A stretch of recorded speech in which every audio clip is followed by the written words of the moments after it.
connection. Fuck. Oh, hello. All right, that was fast.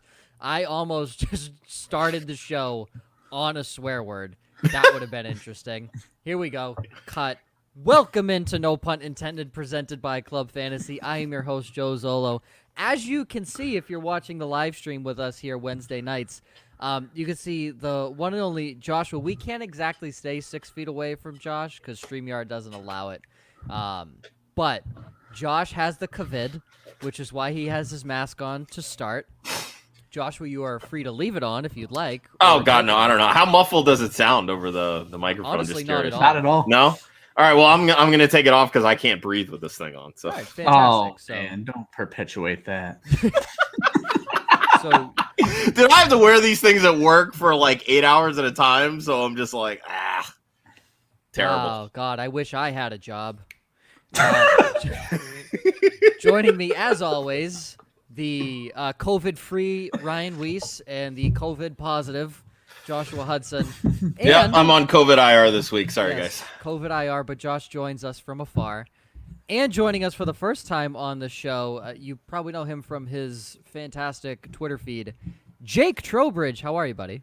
I am doing swell because I don't have the COVID, but I'm happy to see that Josh is handling it very well. But I'm good. How are you guys If you doing? can't have a sense of humor with this stuff, I'm not in ICU. That's the biggest thing that I'm taking away from this. So I'm just glad that you're already a leg up on Josh.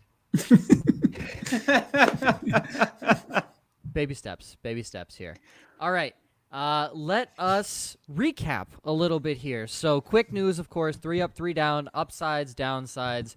Ryan's stream of the week. My kicker of the week didn't do so hot. I told you Dustin Hopkins would miss a field goal, and that field goal ended up being pretty crucial to him finishing in the top 12. So that was. I was gonna say I was going through and like plugging in all of the records and everything, and I was like, wait, this is the first week that Joe didn't get his kicker right.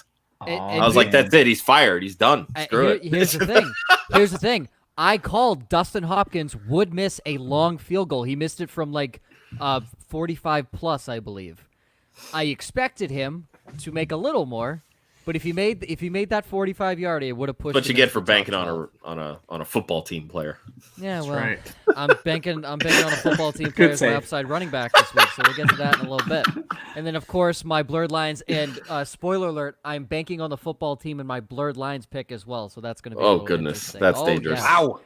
Yeah. Yeah. You want to talk about living on the edge? Bet on the Washington football team. All right, quick news and notes here. Miles Sanders and Zach Ertz are both out for Week 7. Ertz expected to miss 3 to 4 weeks, whereas Sanders only 1 to 2 weeks. If this game was Sunday, Sanders probably had a better chance of playing. You will most likely see him back in. Josh, do the Eagles have a bye next week, or are they still on in Week 8? No, I think their bye is week 9 or 10. Okay. Honestly, I don't know, dude. I'm so out of it right now. You're fine. You're an Eagles fan. I thought I'd check in with you there. I will find out here. Give me 1 second. So expect to see Sanders back most likely next week. Raheem Mostert Week expected 9. to be placed on IR. So Thank 2 you, weeks, Ryan. Yeah. Raheem Mostert expected to be placed on IR. Jonnu Smith has an ankle injury. He's considered week to week. The biggest shock to me, Tua Tagovailoa has now been named the Dolphins starting quarterback beginning in Week 8 as the Dolphins have a bye this week. So giving the rookie quarterback 2 weeks to prepare for his NFL debut as a starter. Against Aaron Donald. That's a great start. That's what I said in my head. I'm like, they're playing the Rams. Why would you want to start Tua against the best player in the NFL? I feel like that was just the unlucky draw, like that team coming in their bye week. But the way that this was announced, like it feels like this was the plan all along. Like if Tua was going to be ready, it was let's get him the extra week with the bye to prepare. Because, I mean, for everything that Fitzpatrick has done, and yeah, he's still causing turnovers here and there, and 2 turnovers against the Jets probably isn't the best thing, but they're a game out of first place in the AFC, and what seems like a very winnable AFC East this year. Like, this tells me that they literally have no desire to win this year. It's all about how we're going to develop Tua. I have a contrary take here, if you don't mind. I think they're actually doing this to protect their greatest asset in Ryan Fitzpatrick. They're like, we don't want you going against Aaron Donald. We're going to give you the week off. Let's shove this guy Tua in, and then you'll be good the week after. Wow, can you imagine? Yeah, after Aaron Donald kills Tua, you can just come right back in. Then your future's done. Screw it. 5 more years for the beard. Ryan Fitzpatrick is the future. He's young at heart, and that's what counts. Right. And also Deshaun Jackson, active for the first time this year on Thursday Night Football against the New York Football Giants. All right, quickly, our 3-ups here. Jake, your first time on the show, your 3-ups, Carson Wentz, A.J. Green, Rob Gronkowski checking in for his first touchdown of 2020. Ryan, you had DeAndre Swift, Ronald Jones, and Trey Burton checking in with a rushing and receiving touchdown. Josh, Tua, because he stepped on the field. Yep. Hey, that was a great moment after the game. It really was. No, it wasn't. No, and that was really my biggest thing. Like when they blasted that picture afterwards, like showing him on the field, and he was, I guess, FaceTiming, I think, with his family that couldn't be there. I was like, hey, man, that's what's up. Yep, that's absolutely fantastic. Clyde Edwards-Helaire, thank you, Joe Buck, for pronouncing his last name correctly, not E-Lair. It really pisses me off when people do that. And Brandon Cooks, another one. I know that was like a question we had last week, and I know we were on the fence, some of us, for Brandon Cooks. Myself, I had Justin Jefferson, Tim Patrick, who kind of did something unexpected again. I mean, 4 catches for over 100 yards. It was unexpected, in my opinion. And then throwing it on the defensive side, shout out to Faith, who picked up Emmanuel Ogbah, dropped 27 points in her league. So Emmanuel Ogbah, huge week, had 2 sacks. So big fan of that. 3 downs. Jake, Big Ben, Chase Edmonds, and Chris Godwin. Chase Edmonds, a big one. He put up a fat dud. Ryan, I don't know why anyone instilled confidence in Andy Dalton, but Andy Dalton.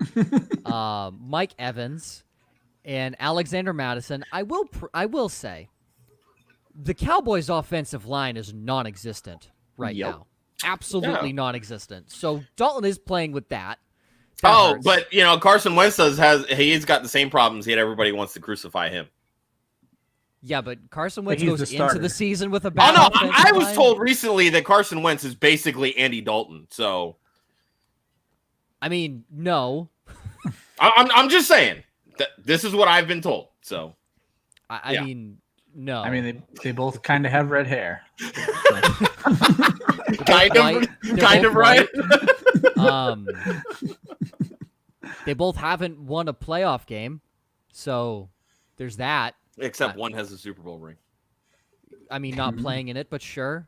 I mean, one has a Super Bowl ring. I mean, Jimmy Garoppolo has 2 Super Bowl rings, and he's only really played in one. And you can't ever take that away from him. I can take away his crappy performance that he had in Super Bowl 50. Actually, no, that's on record. That's already there. You can't take that away. You're right.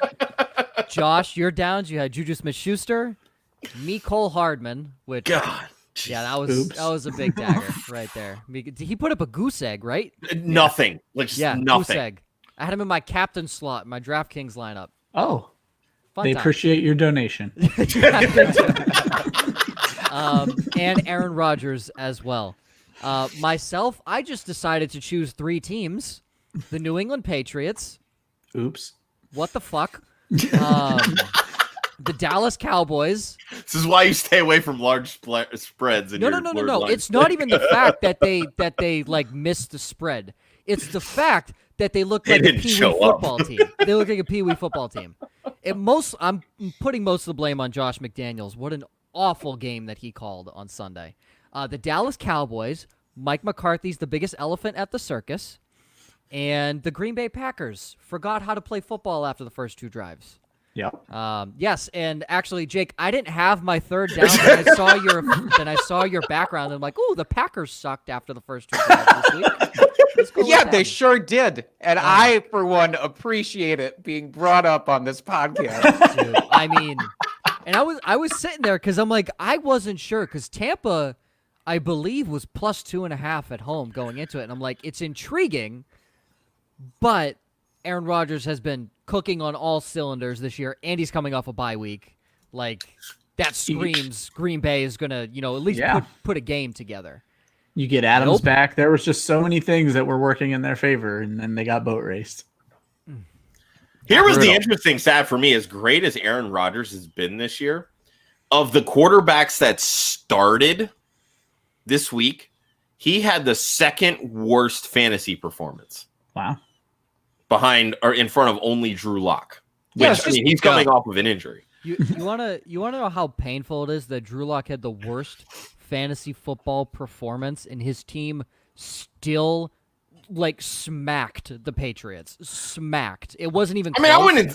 Smacked. Josh. They kicked a field goal every time. They didn't smack them that bad. You guys just couldn't do anything. Josh, the defense looked horrid. They couldn't get a stop. And Cam Newton has forgotten how to play football. He is 6'6". Hey, COVID does that to you, speaking from experience. There you go. He is 6'6" and can't throw the ball over defensive linemen. Huh? That's a Kyler Murray issue, not a Cam Newton issue. COVID changed his mechanics. Messes with your mind, man. Yeah, absolutely. You don't know what he's going through. Leave Cam alone. Absolutely painful. Absolutely painful. Look, we can get Maggie on the mic, and she will rip Cam Newton a new one. She hates Cam Newton. She had Cam Newton and Andrew Luck in fantasy football 2 years ago now at this point. Oh. Every week she started Cam Newton, Andrew Luck tore it up on her bench. And then every week that she started Andrew Luck, Cam Newton tore it up on her bench. So it was a very love-hate relationship with Cam Newton. All right, upsides here going into week 7. So, Jake, you have to beat Samantha Praviti, who we had on last week from the New York Post. She was 2-2. So you're sitting there. All you got to do is get 2 wins, and you're golden, buddy. You got Teddy Bridgewater in New Orleans, J.D. McKissick against the Dallas Cowboys, who may or may not pop up a little bit later with the person talking in the microphone right now.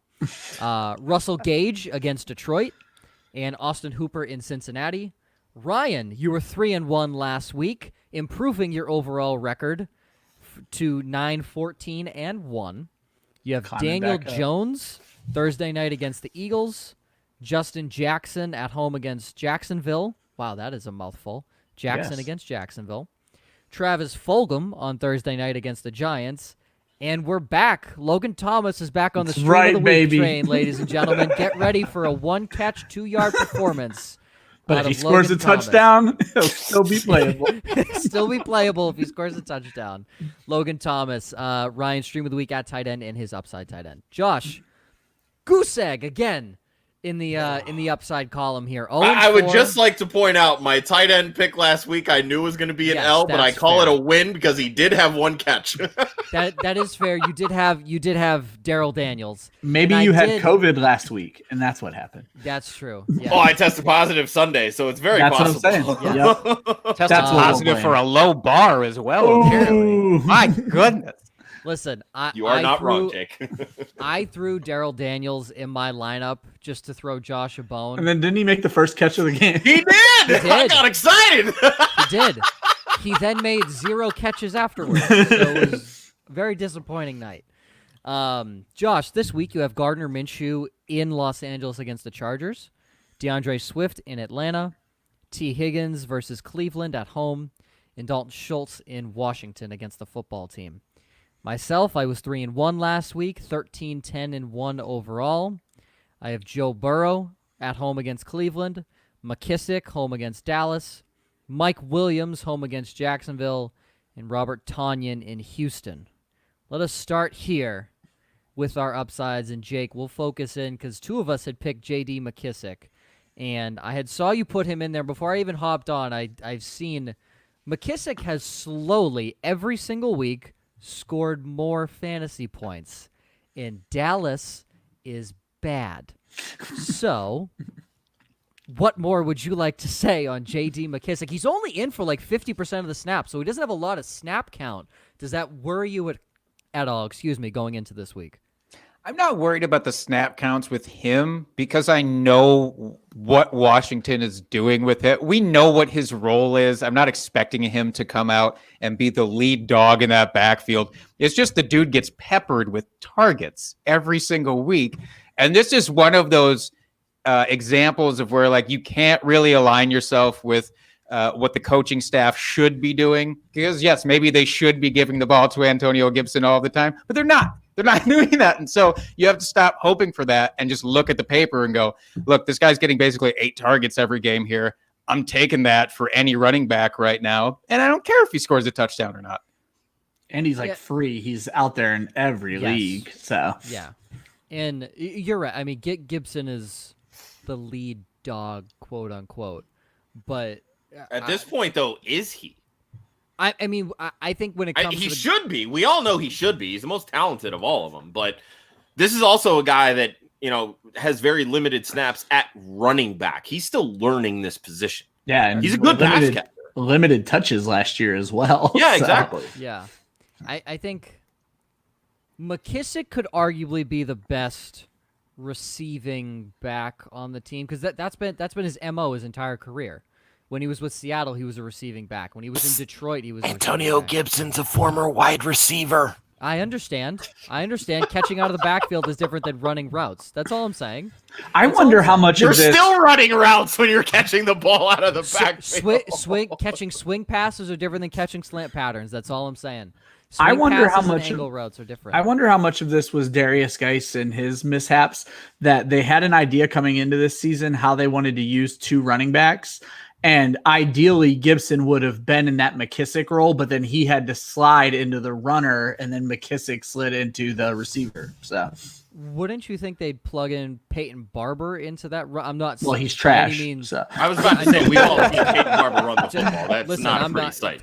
I am not here to vouch for Peyton Barber. He is the past 2 years. So he's your upside, Peyton Barber. Yeah, essentially. But when you think about it, you look at the running backs that they have, those 3, Barber, Gibson, and McKissick. Barber's the pure runner. He's not a good pure runner, but he is a pure runner. Didn't he have 2 touchdowns in week 1 as well?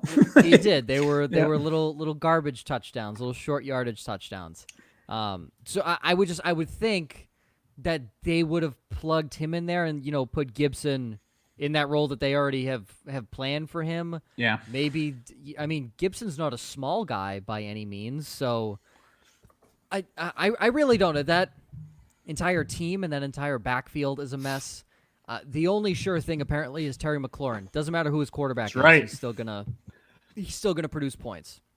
It may not be wide receiver 1 points every single week, but it's still gonna be startable points for Terry McLaurin, at least, to put him as your wide receiver 2 or your flex. Josh, I am seeing Sean's question, but I've been going back and forth here. Is it the Antonio Brown question? No. He had one early. It was... Oh, I see it. Yep. Tannehill v. Brady. Yeah, one above. Thank you. Sorry, I was trying to read through it quickly. Tom Brady or Ryan Tannehill? The Titans play the Steelers. Correct me if I'm wrong.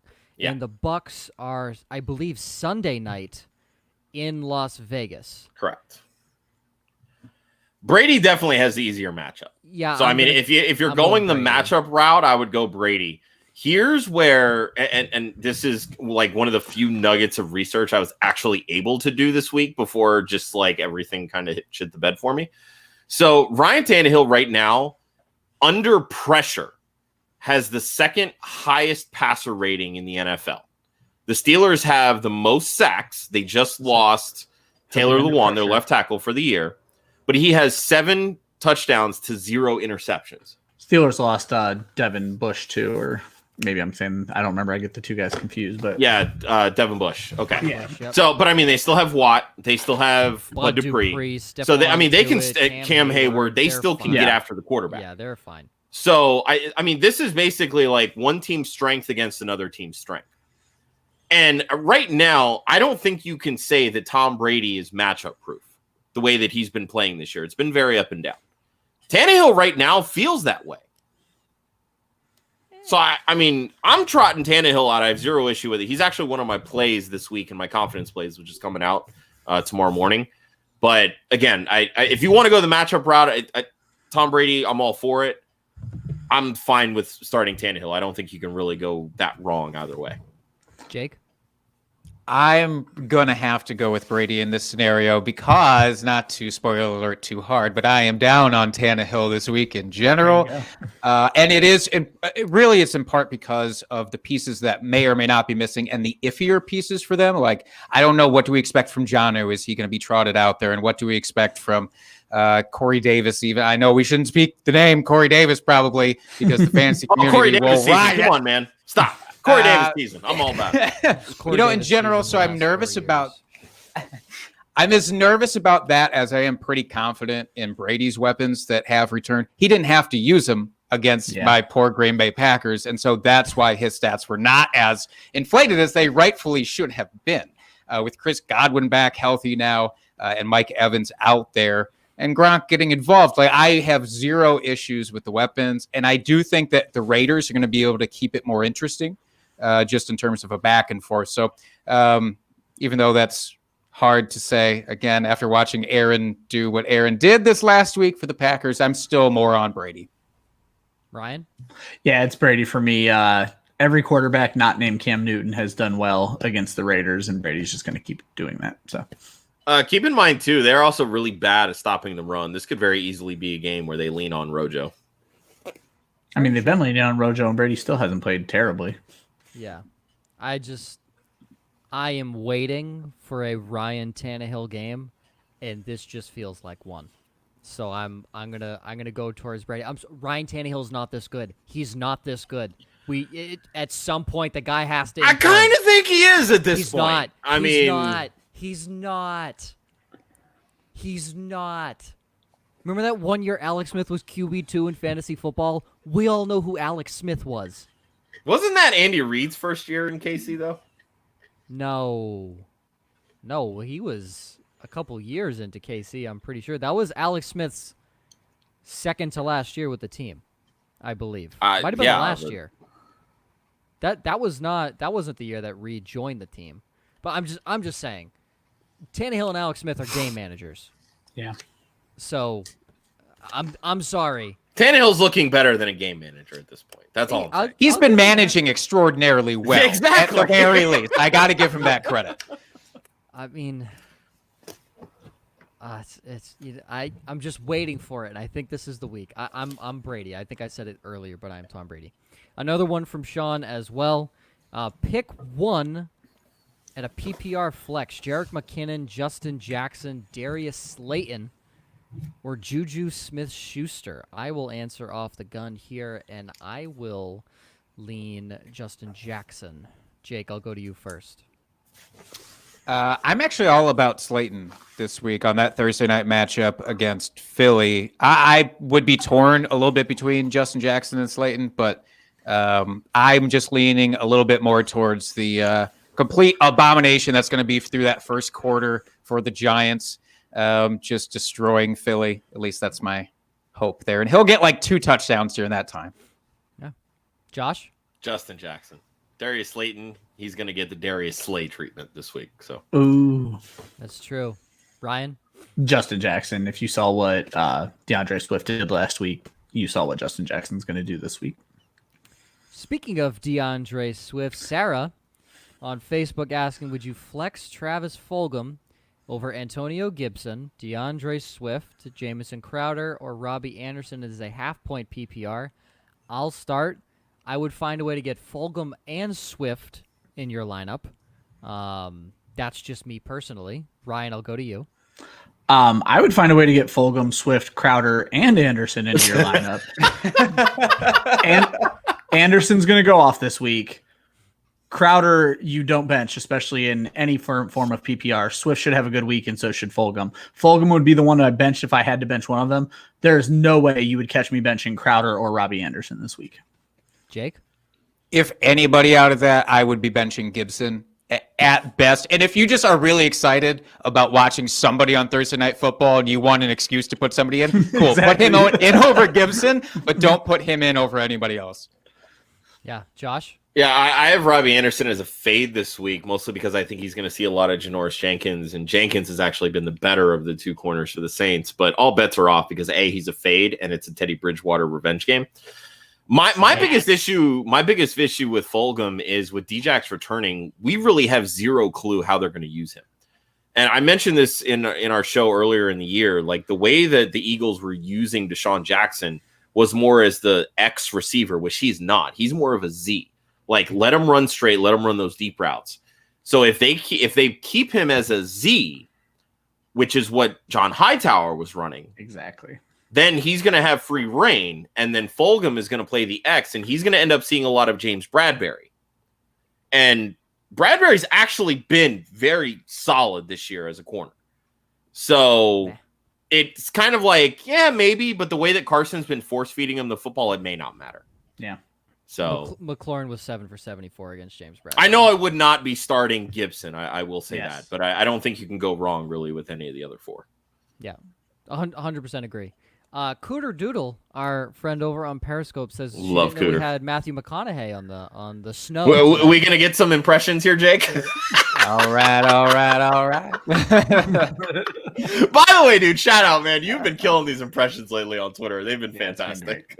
I've just been extraordinarily bored. We were talking before we got on the air here. It's week 7, and you're just like, what do I do at week 7? You know, you sit in front of your computer and debate how Barack Obama would react to a trade proposal. I like it. That's exactly what you do. I don't think he would take it very well.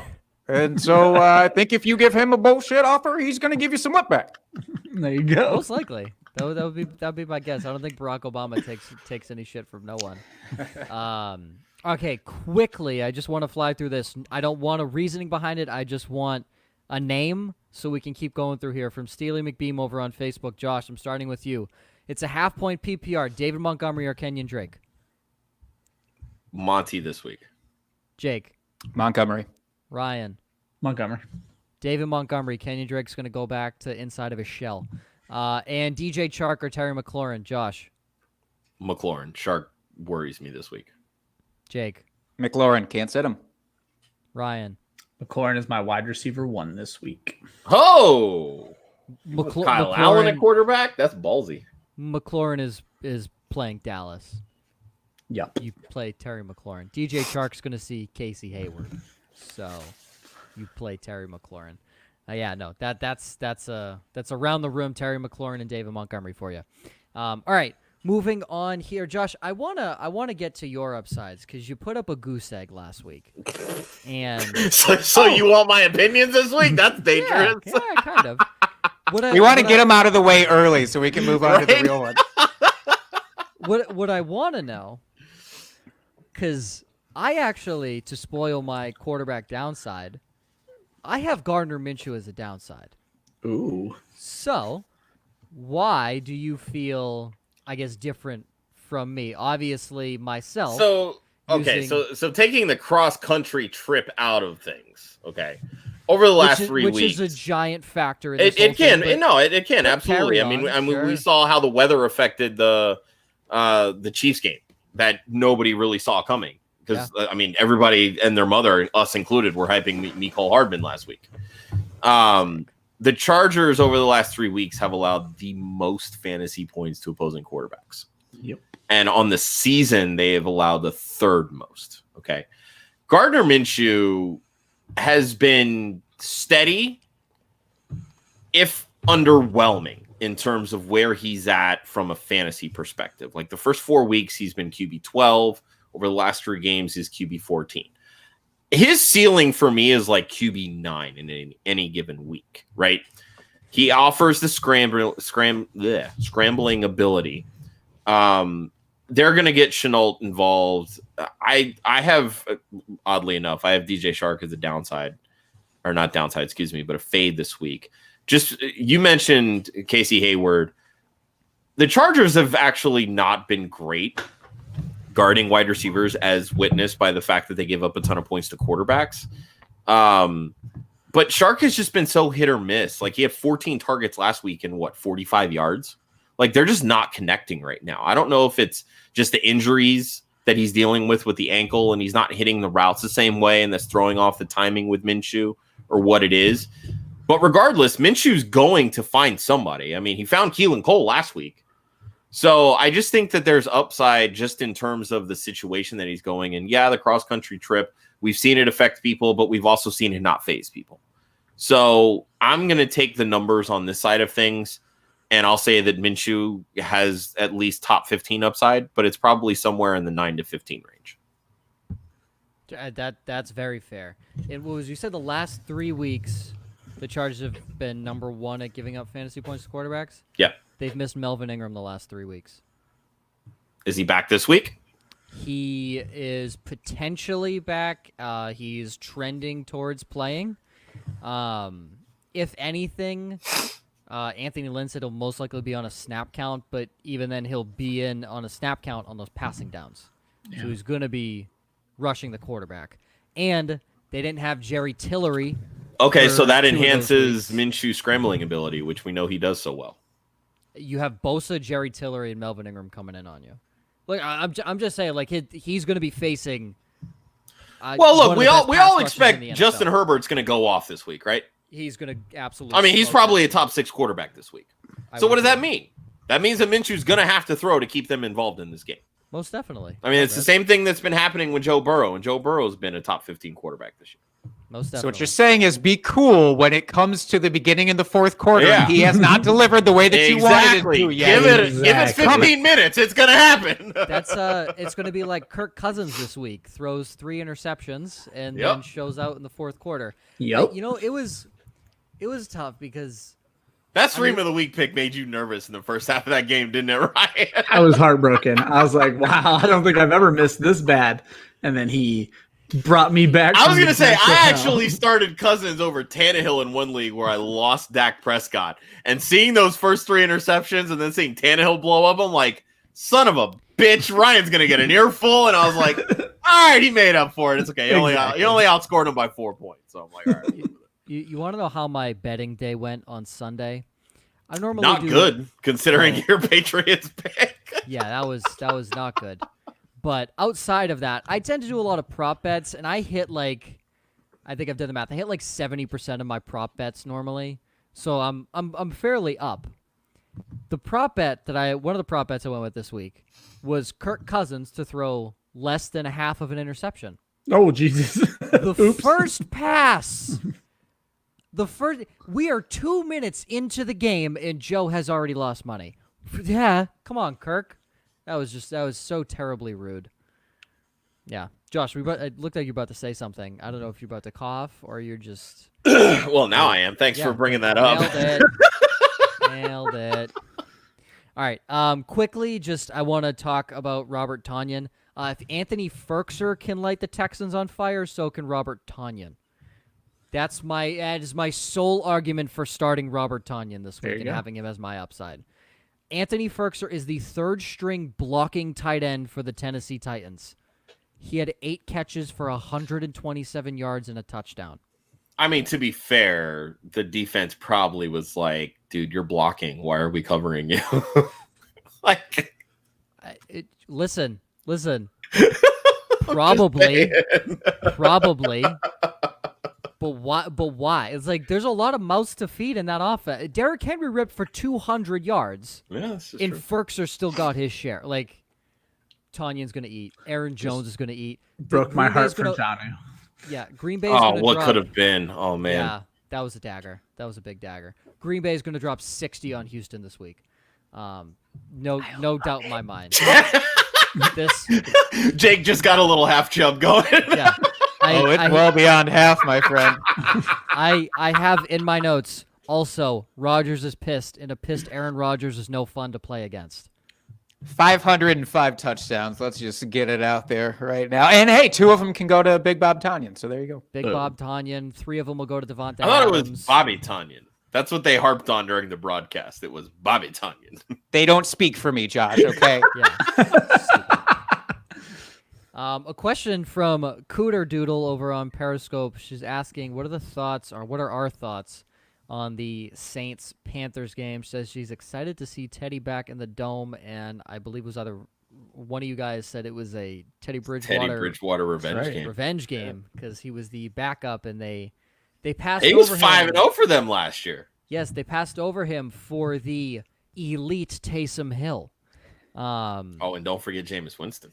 The 30 for 30 himself. The elite Jameis Winston, who I believe I think he's younger than Teddy, because I think Teddy came out before him.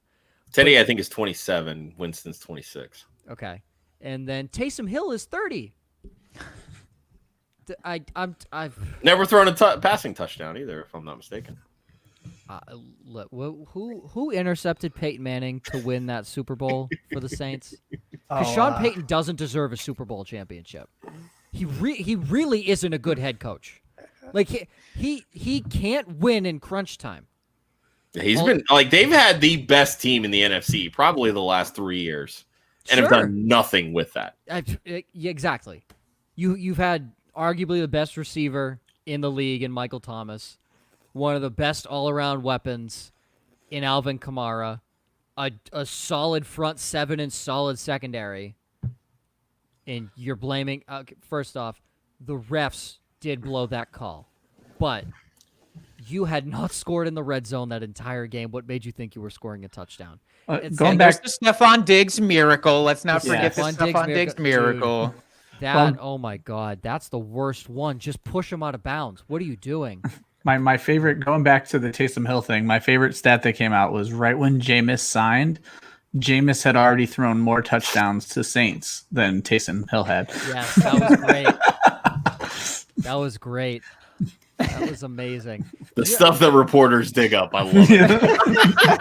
It's so petty, but so wonderful. It's awesome. Yeah. I love it. Do you know in Sleeper, I believe you can start Taysom Hill as a tight end? Yeah. You can in ESPN too. I ESPN think classifies him as why? a tight end. Yeah. I think he is on FanDuel as well. Just why? Oh, it's so stupid. I mean, to be fair, he doesn't really pass the ball as much as listen, quarterback should. Listen, be honest with me. If Taysom Hill wasn't listed as a quarterback on the depth chart, how impressive would he be?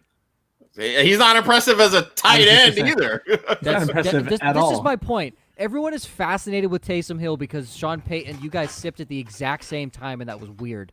Like we planned it. Yeah, it was Cheers, weird. But they use Taysom Hill less as a quarterback, and they list him as a quarterback, and that's why everyone was fascinated. Oh my God, how is this quarterback doing all these things? Guys, he's not a quarterback. He's a guy that barely made the roster as a special teams player. Yep. But he just happened to play quarterback at BYU. So stupid. Hey, he got paid though. Yeah. Good for him. Look, That's an expensive tight end, let me tell you. Yeah, Taysom Hill's making a living. Good for Taysom Hill. More like Paysom Hill. Am I right? Yeah, dad jokes.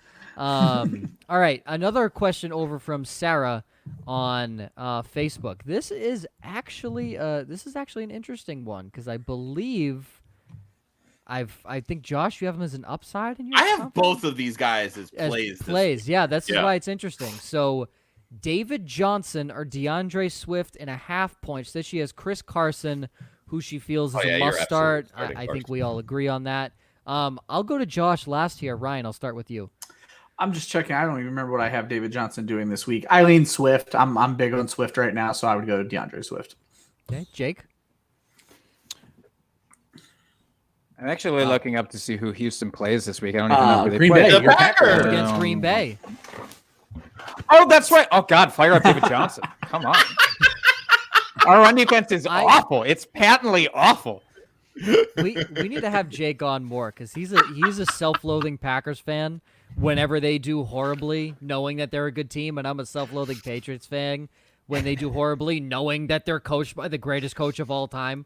I have to say it now so that I can give them the motivation to go out and do well this Sunday. That's how that works. Board material. They're listening right now, and they said Jake is saying that David Johnson's going to get 200 yards and 6 touchdowns on us. No way. Let's hold him to 103. Hey, you cut it in half. That's a start. Josh, to you, DeAndre Swift or David Johnson? So, for me, this boils down to snap share, right? And David Johnson is going to see the field more. right now, Swift is in an even split with Adrian Peterson in terms of just like touches. Like we saw what they both did last week, and Swift blew Adrian Peterson out of the water. I don't know if that's going to continue. I would like to think it does. But the fact that they're still working in Kerryon Johnson and they're still working in Adrian Peterson, that caps the Swift upside for me. David Johnson, even with Duke Johnson, is still seeing about 70% of the snaps. The last 2 weeks without Bill O'Brien, David Johnson is only RB16. Like, it's not been great. And he's faced the Jaguars and the Titans, who Titans are kind of middle of the road in points against for running backs. Jaguars are fifth most. Of the 4 big running backs that the Packers have faced, Dalvin Cook, Alvin Kamara, Todd Gurley, Ronald Jones, each of them has scored 2 touchdowns apiece against the Packers. Like, if there's ever a week that David Johnson breaks out, it's this week. So I would go David Johnson. I do want to add in that Jacksonville game, in that Jacksonville game, he had 96 yards. He just couldn't find the end zone.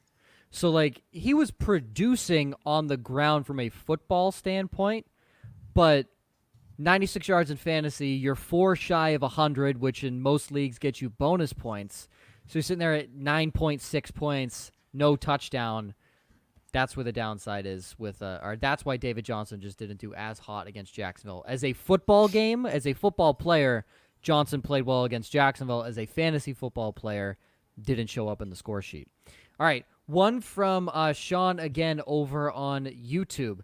It's a 2 QB league. He has Roethlisberger and Minshew, but Minshew's on a bye next week. He says the only 2 quarterbacks available are Sam Darnold, who is in Kansas City, and Daniel Jones, who plays Tampa Bay. He is asking who we would rather. We'll go around the room very quick here. Would you rather Sam Darnold in Kansas City or Daniel Jones? I don't know if it's in Tampa Bay or home against Tampa Bay. But it's against Tampa Bay, and it ain't great. So he's leaning Darnold. Josh, Darnold? Yeah. I mean, I don't think either is great, but I think Darnold probably has more upside because you're definitely going to have to throw to keep up with Kansas City. And I think his rushing ability as well. I mean, Daniel Jones has the rushing ability, but I like Darnold a bit better. Dude, Tampa Bay just made Aaron Rodgers look like Daniel Jones. So, like, I would not want to go with that matchup. So if they made Aaron Rodgers look like Daniel Jones... They might make Daniel Jones look like Sam Darnold. If they make Daniel Jones look like Sam Darnold, when Sam Darnold plays them, is he going to look like Nathan Peterman? Oh, we got a Peterman reference. And then if Nathan Peterman comes back into the league and plays the Bucs, is he going to... Jamarcus Russell! That's how low we can go. Ready? Hold on. Quick around the room. Who would you rather have to start your franchise coming out of the draft when they were drafted? Jamarcus Russell or Nathan Peterman? Ryan? Oof. Russell. Okay, Russell. Okay, Jake? Death. Give me death. Okay, death. Josh? Build another coffin next to Jake. I'll win that one. I'll take Nathan Peterman because he'll sell tickets. So GM moves, baby. There you go. GM. Yeah, no, I would probably also choose death. So Ryan, you're all alone. Congratulations, you have. Me and Jamarcus will have a happy life. Come on, I think Ryan probably answered your question more accurately, buddy.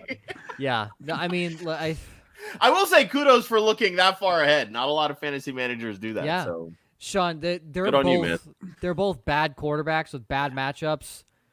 Go with Sam Darnold. Just higher. My only upside. question would be: is it 2 QB or is it super flex? I know you wrote 2 QB. If it's not 2 QB, start a wide receiver and just move start on. So yep, agreed. K Ellis Talks also over on YouTube says PPR. They're 3-3, 6 and 10th, 6 through 10th. I assume are tied with. I don't know what that means. 6 through 10 are all tied with third place. Wait, yeah, I see what right. you're saying. That's my assumption.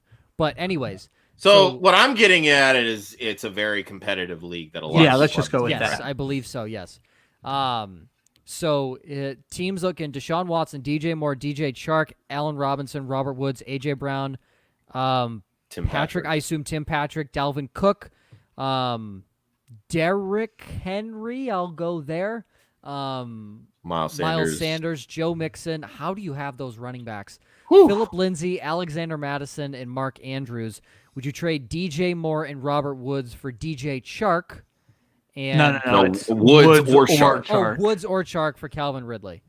I would have zero issue acquiring Calvin Ridley. Yeah, I would rather not give up Robert Woods. Yeah, I mean, if you can get Ridley for DJ Moore and DJ Chark, yeah, I would do that. Go DJ. Yeah, I would definitely do that. Yep. Trade the disc jockeys, get a Calvin. Yeah, that's a room consensus right there.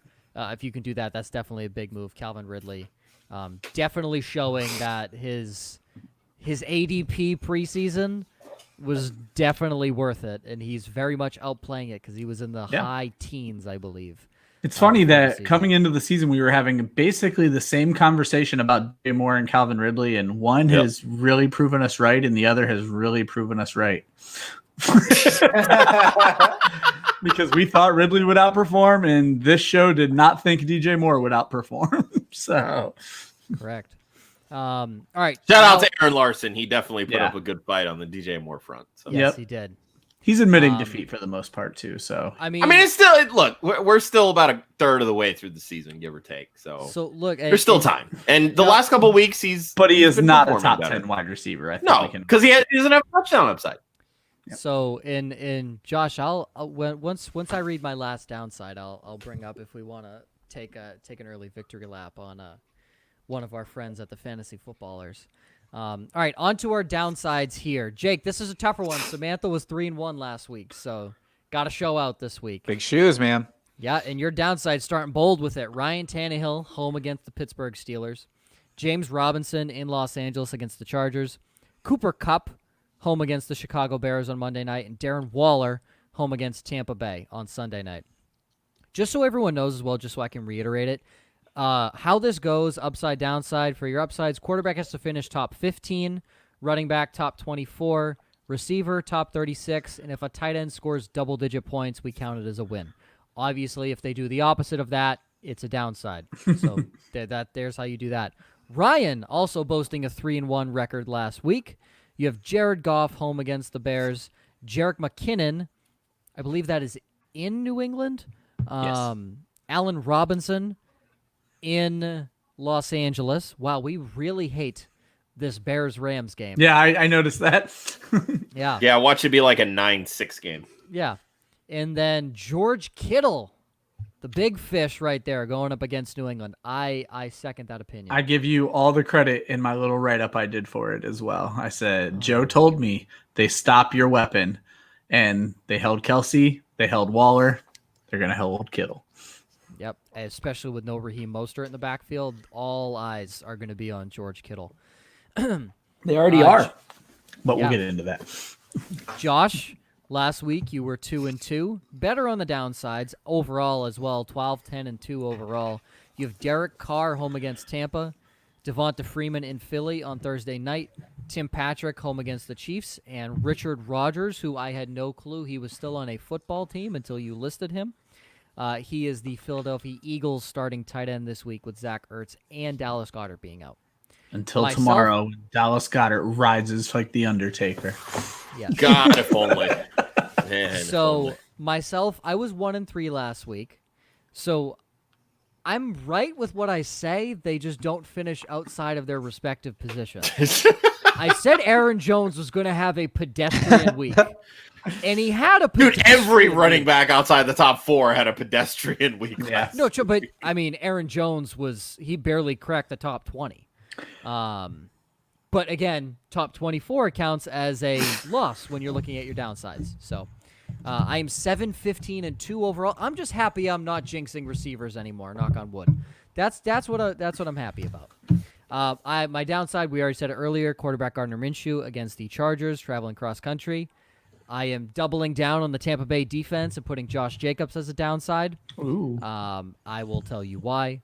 DK Metcalf against the Arizona Cardinals. Again, bold this week, Joe. These are all bold. I am going to tell you why. Enjoy 0-4. well, I'm gonna. Joe, I'm we gonna can start- ruminate about this on Twitter later. It'll be fine. We'll both be 0-8 and just holding hands. I appreciate it. And then Tyler Higbee against the Chicago you'll be 1-3. Bears. You'll be 1-3. So Josh, I'm giving you the opportunity to take a victory lap halfway through the season.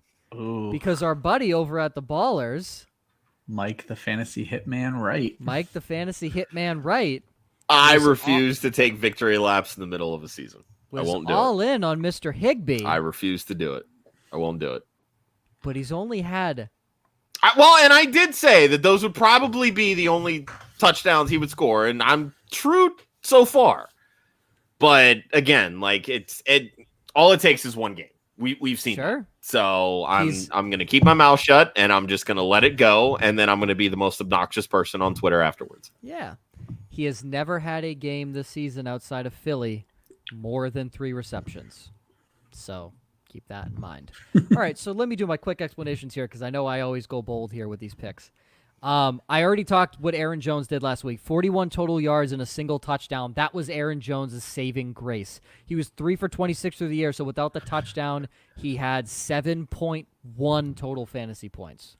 So again, touchdown was his saving grace. Both Jamal Williams and A.J. Dillon had more rushing yards than Aaron Jones. I'm sure a lot of that came in garbage time. I stopped watching the game. But yeah, they sat him, but interestingly enough, I was looking at my snap counts for the Ballers. He's only played 53 or 56% of the snaps this season. They just continue to use him that way. So you can blame the blowout, but it may not have been the blowout. Talking about snap percentages, Josh Jacobs has only seen 70+% of the snaps once. Dude, this Joe, season. I saw your notes, and I'm like, because you don't do that kind of stuff very often, man. So kudos. Well, because I've never seen you dig into snap counts before. Here's the thing. I looked at it on Sleeper. I think Jake may be frozen. Might have lost him for a sec. But I looked at it because I have Jacobs in multiple leagues. And I sat there, and I sit there, I watch Raiders games. They pop up on the red zone, and I see Devontae Booker in the backfield. And I see Jalen Richard in the backfield. And I'm like, why isn't Josh Jacobs in? Josh Jacobs is a better runner, is a better pass catcher, is a better open field runner, is a better short yardage runner than he's better all around. So it's really confusing. He's had 5 touchdowns on the season. They've only came in 2 games, and 3 of them were against Carolina, who allowed the most points to fantasy running backs. And that was right when everybody was getting down on him too. It was a bounce back. So listen, if you could guarantee me Josh Jacobs sees 85% or more of the snaps, I would not put him here. But the fact that in games where they've played down or have played close back-to-back but have trailed most of the time, Josh Jacobs had 9 and 10 points respectively. I don't like Josh Jacobs this week. I think his touchdown upside is unbelievably low. And that's what's going to save him this week is his touchdown. And I'm sorry, they're not utilizing him in the passing game like they should. I think they've had one game where they've really used him in the passing game. I say they're using him more than he did last year, though. So, I mean, there's something to that. No, I mean, comparing to last year is definitely an uptick in what was happening. Jake, welcome back, my friend. Hello, sir. But it's definitely an uptick in, the passing game from what he had last year. But it's nothing like I think a lot of us may have expected from Josh Jacobs. So that's why I have Jacobs as my downside. Metcalf. Yes, Seattle's coming off a bye week. It is going into Arizona, division matchup. This is a big pivotal game for both sides, right? Obviously, Seattle wants to stay undefeated. Arizona, if they beat the Seahawks, can really, kind of push themselves. They've kind of been a pedestrian back and forth team the past few weeks, maybe not playing as well against some teams as they should. If they beat Seattle, this is a big game for them. Amari Cooper did nothing when the game actually mattered against Patrick Peterson. Absolutely nothing. The only reason Amari Cooper ended as a top 12 guy this week was because it all came in the fourth quarter in garbage time. His touchdown came with 3 minutes left in the fourth quarter when they were losing 34-3 at that point. And DK Metcalf Last year, yes, I understand it was his rookie year. Wait, 34-3, dude. The final score was 38-10. I'm sorry, it was 38-3 at the time. Okay, Cooper I was caught like, his wait a touchdown. second. Sorry, I thought it was 34-3 at the time Cooper caught his touchdown, but it was 38-3. Regardless, it was a freaking blowout. It was an absolute blowout. So Metcalf last year, he had 5 targets in total in 2 games against Arizona, and he had 1 catch for 6 yards. Yes, I understand he was a rookie. That game where he had 1 target for no catches and no yards came in week 15 when DK Metcalf was a viable receiver and people were keying in on him. Patrick Peterson will be lined up on DK Metcalf. Yes, Stephon Gilmore did get burned once against DK Metcalf. Patrick Peterson has looked like the old Patrick Peterson people have expected him to be this year. He shut down Amari Cooper. And DK Metcalf is a better receiver than Amari Cooper. But I think Metcalf's touchdown upside is very, very low. And that's what's really going to push Metcalf over the edge. I think Metcalf probably sees 3 or 4 catches for 50 or 60 yards, but I don't think he sees a touchdown. And look, in one of my leagues, I'm having the tough decision of who to sit, who to start, and I'll bring that up on our Saturday show, so be sure to tune in for that one. I don't like DK Metcalf this week, and I understand if you're starting him. He's a top 5 fantasy receiver. You're probably playing him in your lineups. Don't expect him to have 20-plus points. That's all I'm saying. Said the same thing with Aaron Jones last week. Don't expect Aaron Jones to have an Aaron Jones-type week. Do not expect DK Metcalf to have a DK Metcalf-type week. Reactions, gents. I'm good with the Jacobs. I don't think DK is going to get slowed down. I don't think Russell Wilson's going to get slowed down. So I'm not with you on that one. That's completely fair. Yeah, I'll lean more on Jacobs struggling just because we've seen it in other games. Yeah, quite a few times. I'll err on the side of maybe he's not top 12 this week in terms of DK, but I think he's still going to get his. Maybe he doesn't score a touchdown, but that doesn't mean he can't go 4 for 100. No, sure. No, and that's the thing is he could have that one giant deep ball, that one catch for 60 yards. And keep in mind, that's what we're shooting for with this top 36. Yeah. So that's what, 9 points? Like, exactly. He's not going to be a guy that's only going to average 9, yards per catch. Like, that's just not his game. He's getting 12, 13, 15 yards down the field. So you're almost banking on a big pass interference type game where Peterson just could very well happen. Which could happen because Peterson has the speed to be able to keep up with someone like DK. So if he can close the gap, like if Russell underthrows him and Peterson gets there and maybe just grabs an arm or something beforehand, sure, that could be the case. But I don't know. I think DK right now is bordering on must start range, and I wouldn't even temper expectations to like below top 15 at this point. And that's why I have my bold pick of the week. I hit on Travis Kelce. I'm hoping I can hit on DK Metcalf here. Now, getting into also just an update, guys, on Jake. There was an internet outage in his area. Yeah, he's working on hooking his laptop and everything up to his hotspot, so hopefully we can get him back here shortly. Yes, to explain. Looking forward to him explaining potentially the James Robinson deal, who has kind of been declining the last few weeks. A couple questions here that we can get to as well. So Sam Joshi over on Do YouTube, not make that trade.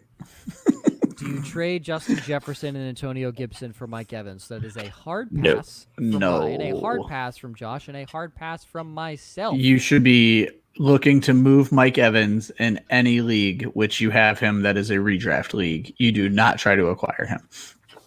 Welcome back, Jake. Welcome back, buddy.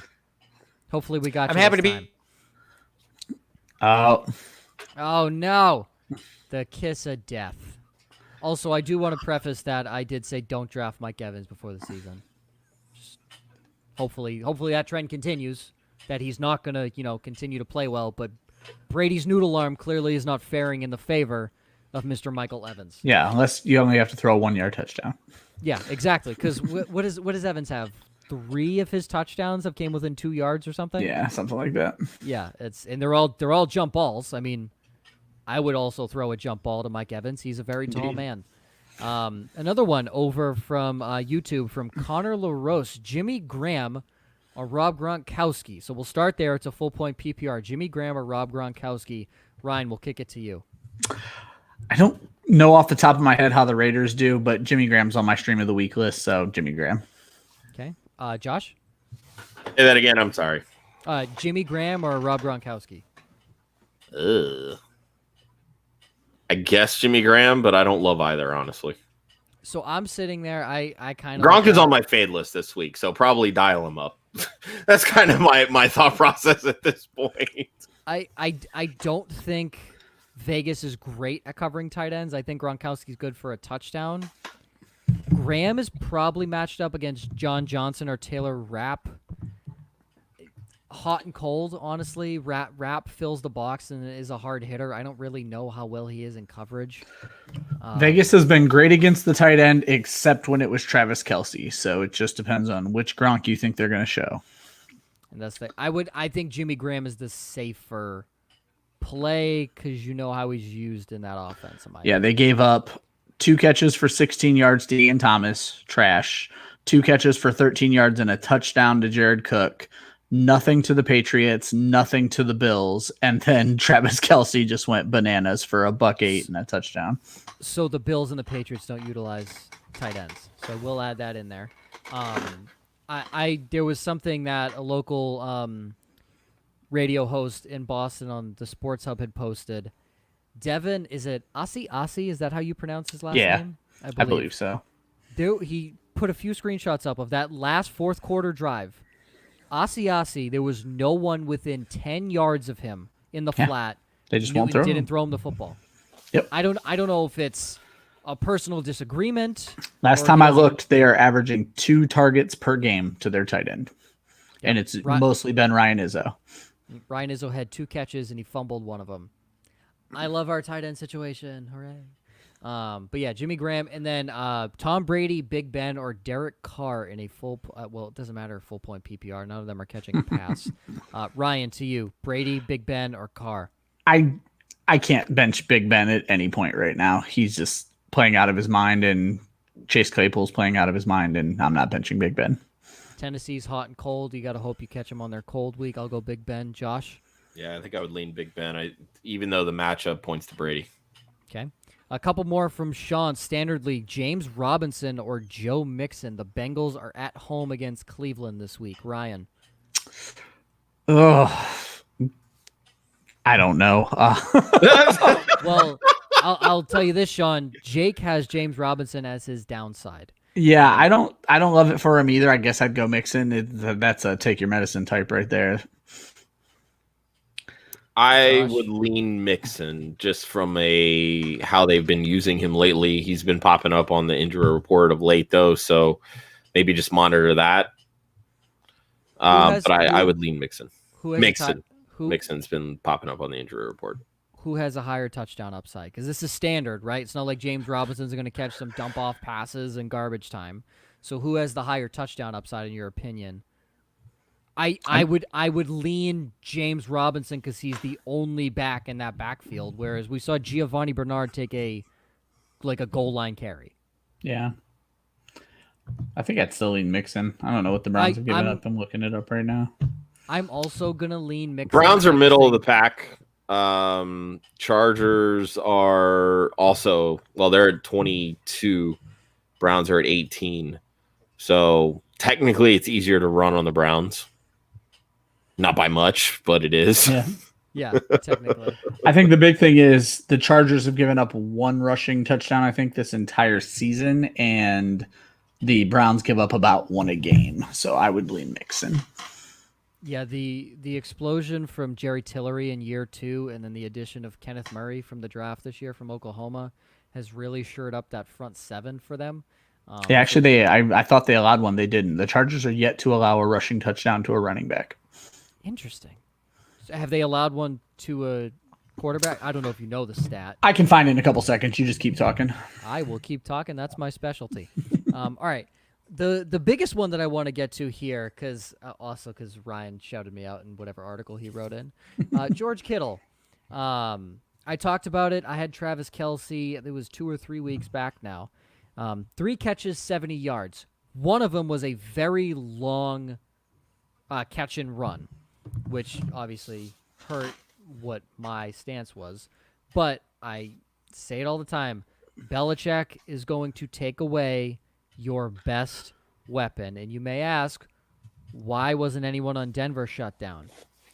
Who's the best weapon on Denver? Give me someone who's their best weapon. They were probably game planning for Melvin Gordon, and he was out. They were probably game planning for Kittle because Belichick came out right after that game and was already talking about how Kittle's the best tight end he's ever seen play or whatever, or one of the best, whatever he said. The fact that Belichick talked about Kittle that quickly was what made me think of you, Joe. I'm like, oh, his mind is on Kittle. Kittle is done.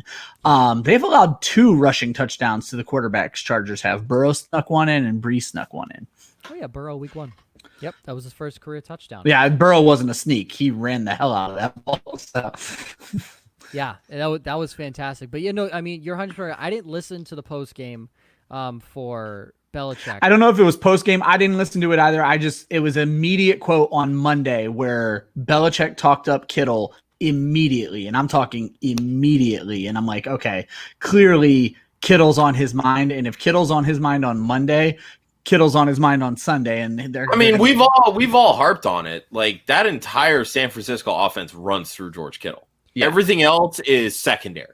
Yep. And that's going to be the guy that Belichick should focus on stopping, because if you can take Kittle out of the game, that forces Jimmy G to make plays. And anytime you can do that, you have a chance to win the ball game. And Belichick knows that as well. So. Yeah, exactly. He's got firsthand knowledge on that one. And here's the thing too. Belichick immediately talking about his upcoming opponent after losing tells me the Patriots were supposed to be on a bye week this past week. Yep. But the bye week got pushed last minute to week 5 because of the COVID positive test with Stephon Gilmore and a couple other players. So, my assumption, just based off that, is Belichick had game planned for the Broncos in week 5. He then said, guys, remember this game plan? We're already game planning for the San Francisco 49ers in week 6 and week 7, because he would have had 2 weeks to game plan right now. So, look, he is going to make Garoppolo's life a living hell. There is no one on this planet that knows that quarterback better than Bill Belichick. Yep. And also, he wants to prove everyone right that he made the right choice. He by made him. the right decision. I guarantee you see more blitzes dialed up. You see more runs, more blitzes right up the gut. You see corner blitzes. You see Adrian Phillips, shadow George Kittle one play and blitz off the edge the next. There's going to be so much being thrown at Garoppolo, he is not going to know what's hitting him. Yeah. That is going to be a tough game for San Francisco, in my opinion. I'm uber excited for it because I want Garoppolo to play horribly, so badly. I have an update real quick on Jake. The internet just is not working, but he said that he's going to rejoin us on Saturday for our Start Sit Different Day show. Nice. So, Faith, if you're out there listening and you can find a way to host, I know you love Jake, so come on down. There you go. There is there'll be more free balling for Jake to do because we don't have a script. There's no show improv right up Jake's alley. Yes, besides your questions. So that's Saturday at 11 a.m. Eastern, guys. It's basically everywhere you're watching now. If you're over on Twitch, though, you got to go over to YouTube, Periscope, Facebook Live, or Twitter. Okay, now let's get into Ryan's stream of the week here as we come up on the 70-minute mark. Ryan, you got Mr. Teddy Two Gloves in his Dome return. I mean, we talked about it. It's revenge game. Yeah, that's pretty much what I put. I'm pretty sure there's no animosity on either side, but it's a fun narrative. So why the hell aren't we going to say it? I mean, I think you look at it. If you're on Teddy, you're just like, I want to show them that they chose the wrong future. I think from Teddy's standpoint, absolutely. yeah. Yeah, I mean, if you look how Teddy looks at it, they essentially chose Jameis Winston over you. So, yeah. So I what's that? Yeah, no, I was gonna. Actually, not even Jameis, really, because they signed Jameis Taysom later Hill. than Teddy. They chose Taysom Hill because Taysom again, Hill. they're paying Taysom Hill $16 million this year. Teddy Bridgewater signed 3 years, I believe it was $66 million. So yeah, I mean, $7 million, that is a bit of a difference in a longer term deal. But if you're putting what was it, a first round tender they gave Taysom Hill? They put a first one. They believe that he can be the guy for them. They said it. They literally said he's that is the franchise. Yeah, that's some bullshit. Let's be real here. Yeah, I almost went Gardner Minshew, but as you'll see later, I didn't want my stream of the week quarterback competing with my stream of the week defense. It just, I think Gardner, we had already talked about this. It's funny, you guys hit on a lot of my points that I think Gardner's going to make all of his points up in garbage time, but how bad is he going to be in those first 3 quarters? But with Bridgewater, he's coming off of a down week, so he's available in quite a few leagues. But Chicago is one of the best teams in the league against fantasy quarterbacks, whereas New Orleans is giving up the 4th most points to fantasy quarterbacks. I think you're going to see both wide receivers have a big day. And if they decide to throw the ball to Ian Thomas or maybe that Chris Manhertz, tight ends are great against New Orleans. I wouldn't bank on that. For that trap. Exactly. I recommended Ian Thomas before, and he went goose egg. Yeah, no, yep. And so that's why. Yep. But Mike Davis will make up for that. Bridgewater's available in 55% of Yahoo leagues and 67% on ESPN. Joe, I'm sure you remember last year when it was start your tight ends against Arizona, and I recommended Tyler Eifert, and you ripped me a new one. He ended up with like 2 catches. So yeah, I told you can start all your tight ends against Arizona besides Tyler Eifert. Yeah, like that's just you don't do that. Yeah, and so take a lesson. Right now, Carolina is not utilizing the tight end position. Nope. So, and that's why none of them appear on my DFS report or stream of the week list. Correct. Yep. Tight end Logan Thomas. Making another return. Basically, I think he was either my fade list or my downside last week. Just of course, because that's just how that happens. Well, right? And then he kind of, I don't want to say had popped off, but he had a good game finally. I'd feel a lot better if he didn't pop up with the questionable tag today and miss practice. I haven't dug deep into the injury, so keep an eye on that one. But he scored his first TD of the season last week. Caught 3 balls for 42 yards. It just so happens that Dallas on average gives up 4 catches for 47 yards. So if he can just do what Dallas allows and do what he did last week and throw a touchdown in there, he's going to be a top 10 play. He was top T9 last week. Available in 80% of leagues in both Yahoo and ESPN. So he's out there for everybody who needs to stream, but monitor the questionable tag. My number 2 guy is Tyler Eifert. It's funny that we brought him up. I think he could be a recipient of one of those garbage time touchdowns, but I would lean Logan Thomas until we know more about that injury. In the Chargers defense. Yeah, I mean, it's just Gardner Minshew's going to make mistakes. He's going to score points, but they're all going to be in the 4th quarter. Chargers had 2 sacks and an interception in week 5 against the Saints. I think it's fair to say the Saints have a better offense than Jacksonville. Plus, they've had that extra week to prep for this home game with having a week 6 bye.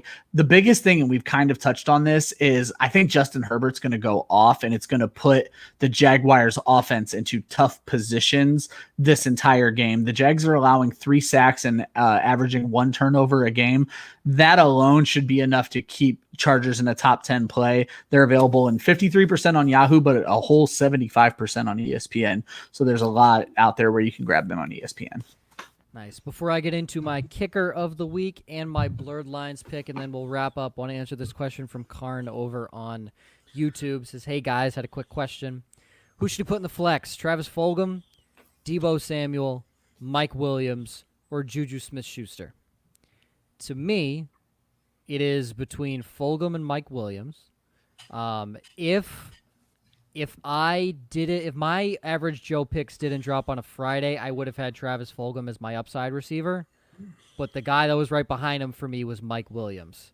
I will go, if it's PPR, I'd lean Fulgham. If it's standard, I think you go with a touchdown upside with Mike Williams. I think with Williams, it's going to be very dependent on whether Keenan Allen plays.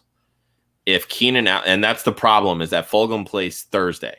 So if you plan to play Fulgham, you need to put him in your wide receiver spot, not your flex spot.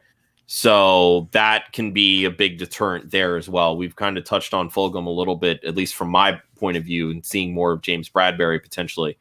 I do like Mike Williams' upside, regardless of whether Allen plays. But if Allen misses this game, Mike Williams is going to absolutely eat.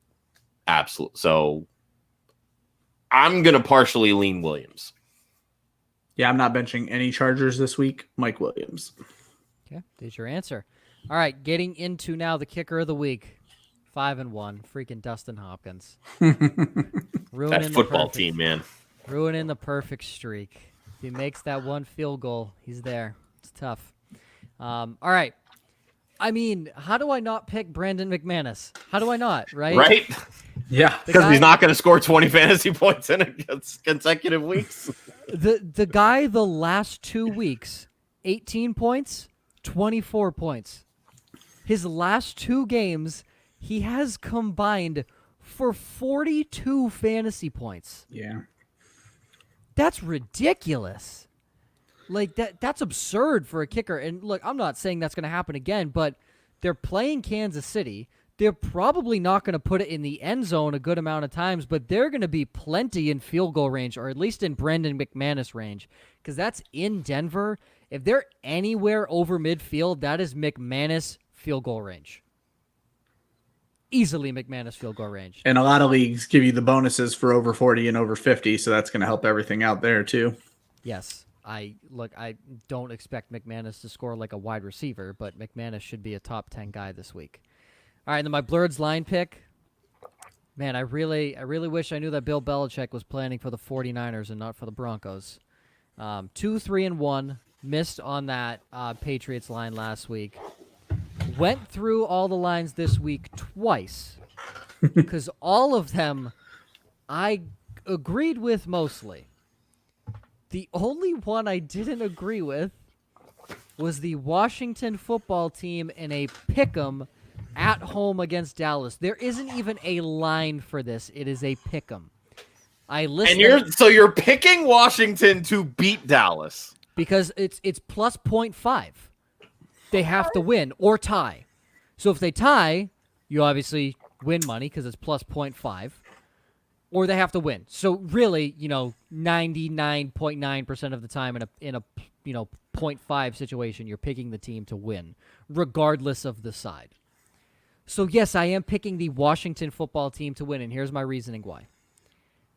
I want to preface this with I wrote down 6 I hate it's in a row on the show doc. I hate it, I hate it, I hate it, I hate it, I hate it.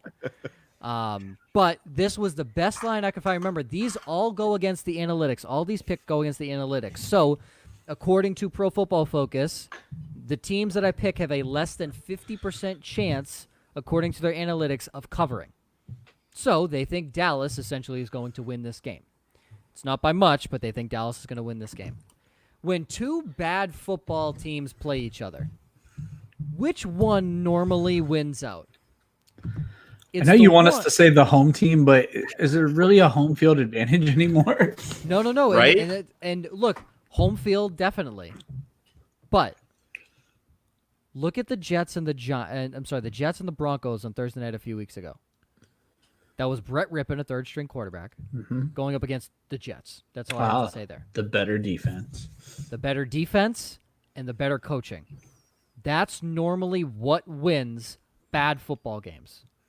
Ron Rivera, I don't think anybody is going to disagree, is a better head coach than Mike McCarthy.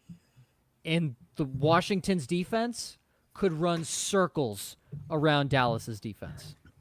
We saw Arizona lost Chandler Jones, and they were all over Andy Dalton last week. All over him. Dallas's offensive line is shot. Zach Martin had to come off the field last week, so he's not 100%. You have, is Chase Young back? I believe so. Yeah, he's played. Chase Young, Ryan Kerrigan, De'Aaron Payne, Jonathan Allen, John Bostic rushing the passer. Oh, and Washington's not afraid to blitz either. Andy Dalton is going to have a nightmare scenario. The saving grace for Dallas is going to be Zeke on the ground. But wow, has he looked pedestrian on the football field this year. He has not looked good And whatsoever. what is with the fumbles for the love that of God? really shocking. That's Wow. like that's to me he's checked out. Like that to me he's checked out. Like that's just simple like do you care enough to protect the football? And clearly he doesn't. If I'm McCarthy, I run Pollard more this week. So what's interesting is he had a fumble problem not that long ago, and I know this because when everybody was wanting to slam Chris Carson, I wanted to make an argument for Chris Carson, and I never ended up writing the article. But the whole point was like we never went after Zeke when he fumbled 5 times as a rookie, 6 times in 2018. He's at 5 already this year with 4 lost, and I just want you to think. While you're saying he's having a down time, he's looking pedestrian. Nobody is going at his throat like they went at Chris Carson's throat last year. Like, we're giving him a pass, and I just don't know that he deserves it right now. Zeke has had 5 fumbles through 6 games and lost 4 of them. Yeah, that's not good. So Dallas's offensive line is bad. Washington's D line is better. Dallas has by far the superior weapons on offense, but it's the fact that Andy Dalton's not going to even remotely have the time to get them the football. And that division is horrid. Yeah. Absolutely horrid.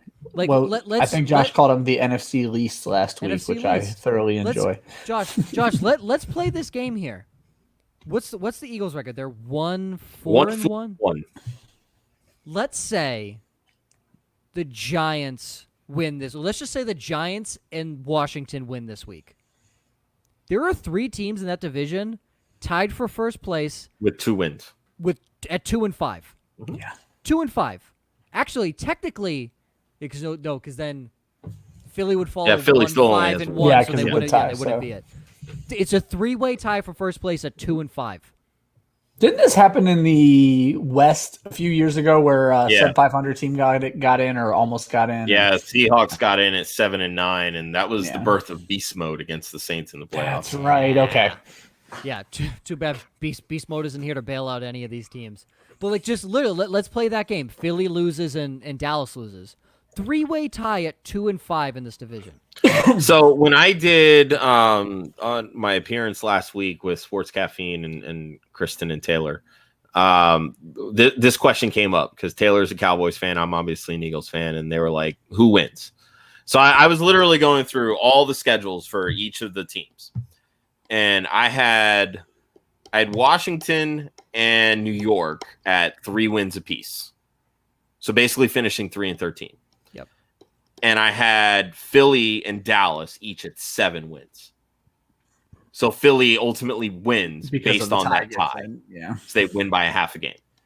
I think I don't know if it was CBS Sports or ESPN, or maybe it was Football Outsiders, but one of those networks, they put up a graphic saying that they predict that the Eagles will win the NFC East at 6-9-1. And I said, I mean, I'm not too far off. I have a 7-8-1. So I'm like, hey, whatever. Well, here's the thing. I mean, at this point, like the way that Dallas looked last week with Dalton, and then now all the rumors coming out that like the players don't even have any faith in the coaching staff. How can we honestly see them winning more than 4 or 5 games this year? I mean, they have the talent on offense to do so, but that defense is god awful. And their defensive coordinator hasn't been in the league in like 4 years. In recent memory, let's just go, since the start of the century, has there been if this season continues the way it has for Dallas, has there been a bigger waste of talent on any professional sports team than the Dallas Cowboys of 2020? Look at that team. With the QB injury now, it's hard to say, though. Sure, and that's definitely a fair point. You still have a quarterback who started the last 8-9 seasons in the NFL. And it's not like they look great with Dak. They look great for fantasy purposes, but for football purposes. So, I think it really comes down to is McCarthy was carried by Rodgers. I don't think we all wanted to buy into that. He's not as good as we thought he was. I mean, Garrett was. I mean, none of us really thought he was that good. Yeah, who was? He's not as good as his praise was. So. Sure, yeah, no. From the general media, I agree. Everyone thought that was an incredible sight. I believe Ross Tucker from the NFL Network had tweeted out as like, Imagine thinking that Mike McCarthy was an upgrade from Jason Garrett. Yeah. Hey, that Giants offense, I know they're looking bad, but come on. How can you have an uber athletic tight end like Evan Ingram and treat him like Jason Witten? That's bad coaching, bad scheming, bad play calling. Because you've had Jason Witten for the last. Still, you have to learn to adjust on the fly. Guys, yeah. Yeah. You cannot fit square pegs into round holes. Yeah. You adjust. I mean, Garrett's an idiot. Yeah. I mean, it's true. He is. I mean, we're just seeing a lot of people exposed because I was trying to give Garrett a lot of credit for Dak and Tony Romo, but Dak and Tony Romo kind of did it themselves to where I really thought Daniel Jones was going to turn a page. And I don't know if you can blame the COVID offseason, but Daniel Jones has certainly turned no pages. If he did, he went backwards. So. Yeah, it was on page 10, it was like, oh, I forgot what I was doing, started back on page 1 now. So, but yeah, we're seeing McCarthy exposed, we're seeing Garrett exposed, which is just hilarious because it's all in this terrible, terrible division. And it's essentially Jason Garrett's the biggest clown at the circus, and Mike McCarthy's running the whole thing. Yeah, the 1 year we could legitimately get a high draft pick, we're going to screw it up and win the division. Yep. Yeah, essentially. Literally. All right, real quick. Let's get to this question from Michael over on Facebook because I know he's kind of been waiting patiently. Keep riding with Minshew or pick up Joe Burrow, Jimmy G, or Sam Darnold. He missed the mark on drafting a quarterback this year. Get Burrow. I would absolutely go grab Burrow. Yeah. Burrow is more consistent. He right now leads the NFL in pass attempts, and I don't see that slowing down very much. I think he'll probably finish in the top 5 in pass attempts. He's going to keep running for his life. And he's going to have some down games. He's going to throw some interceptions, but he's also going to throw some 300-yard games. So I would definitely Burrow has scored at least 1 touchdown in every game outside of the Baltimore game, and he threw 61 times against the Cleveland Browns, who he plays this week. Yep. 61 times. Not going to happen again, but he'll probably throw 45, maybe 50 times this week against Cleveland. Yeah, there's definitely more passing upside, I think, with Burrow. Minshew, like we've mentioned really throughout the show, he's been very mediocre, but he's still been a top 15 guy. Burrow, I think, is a little bit more electric. You're going to get a lot more mistakes, but Minshew's been having those same mistakes too. Burrow, I think both of them have rushing upside, but I think Burrow has the rushing TD upside that Minshew doesn't. So I think Burrow that side of it. Minshew is that guy who you're depending on garbage time, and if they manage to play defense or if he fails in garbage time, you're stuck with -3 to +6 points, and that's not what you want. So exactly. And quickly, the last question before we wrap up the show here from Jacob over on YouTube. Do you start Boston Scott or Antonio Gibson in a non-PPR? Josh? Non-PPR, I think at this point I would probably go Boston Scott because they're going to treat him like the lead back, even though I don't think they should. God, I don't like either matchup, honestly. I was all ready to say Antonio Gibson, but I missed non-PPR. I'm actually not as down on Gibson as others, but that's because I have some of McKissick's work sliding to Gibson, just hoping for coaching common sense. But I agree with Josh in non-PPR. I think you kind of have to lead Boston Scott. Timeout. We're hoping for coaching common sense in the NFL. Exactly. Because clearly the New England Patriots showed this week with Josh McDaniels' play calling that coaching common sense is out the window. Yep. It's you know when the Patriots can't have common sense against a mediocre opponent, no one else in the league is going to. I just wish these coaches cared about our fantasy teams. Right? It all started with Mike Shanahan, that bastard. Ryan, it's not even that. It's the fact that some of these coaches just don't see it. Bullshit. I'm telling you, Ron Rivera goes and sees that J.D. McKissick's available in 78% of leagues, and he's like, "Oh, I'm gonna make those guys regret that." That's what Brandon McManus did. He backtracked and said, "All." That was hilarious. That was awesome. I loved it. All 4% of you that stuck with me, I appreciate you. To the other 96%, he basically said, "F off." That was I love it. I love that kind of stuff. Fantastic from a kicker of all people. All right. Didn't Kenyon Drake say something after his big game finally too? Because he's been talking fantasy. Kenyon this whole Drake can go offseason. shove it because he's going to run for 40 yards this week. So Seattle's actually been good against the running back, and I think a lot of it is because their pass defense is so bad that nobody's not needed. But yeah, Josh, it's not even that. Kenyon Drake is just not good. Like it's that simple. Kenyon Drake is not good this year. He's not good. You're talking to the ultimate Kenyon Drake truther here. So yeah, no, I understand. That's not Kenyon Drake. Trying to ride with my boy here because I've got him in so many leagues. There you go. You have to. Not Kenyon Drake. Obligation. Yes. All right, that is no pun intended here. Yes, we did miss Jake for most of the second half of the show, but he will be back with us on Saturday for our Start Sit Different Day at 11 a.m. Eastern, only on Twitter, Facebook, and now YouTube. So be sure to check us out there. Also, be sure to check out the Speakeasy and Club Dynasty over on YouTube as well. Those are on there. Just go to our YouTube page. Make sure to subscribe. Josh, I think you want to say something. No. Oh, you're in your end of the show spiel, man. I'm just here. Yeah, we're done talking at that point. We're coasting at this point. Looked like you're about to say something. So just COVID. Just COVID. Trying to creep out of his body. Yep, that's perfect. Put that mask back on. Yes. I don't know where I'm at for the one Hudsonian, for the Fantasy 5, and for myself. You can follow Club Fantasy on Facebook, Twitter, and Instagram at Club Fantasy FFL. The URL is clubfantasyffl.com.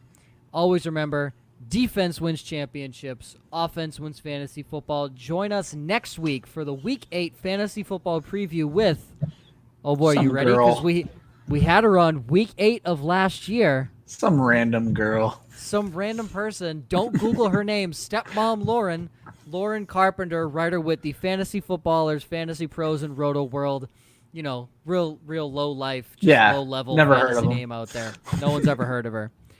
She will be joining us for our Week 8 fantasy football preview. We had her on mid-season last year. We're happy to have her on once again. It's going to be a fantastic show. Join us next week, Wednesday at 7 p.m.